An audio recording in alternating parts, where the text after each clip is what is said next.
দেশজুড়ে ভোট চুরির অভিযোগের আবহে এবার সরাসরি ইন্ডিয়া জোটের পথে পা বাড়াচ্ছে বিজু জনতা দল।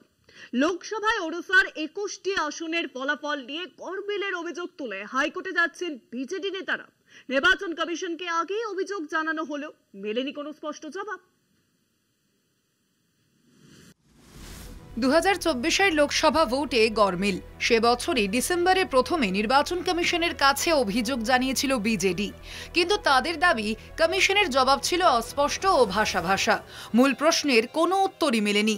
বিজেডির অভিযোগ, ওড়িশার প্রতিটি লোকসভা আসনেই ভোটের হিসাবে অদ্ভুত গরমিল ধরা পড়েছে।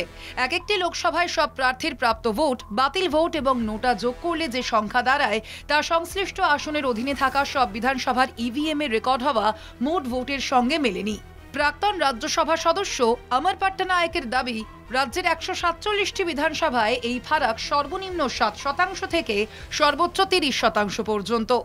এর মধ্যে অর্ধেকের বেশি আসনে ফারাক 15 থেকে 30%-এর মধ্যে।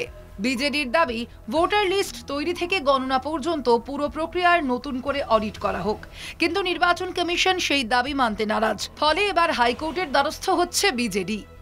কলকাতা টিভি।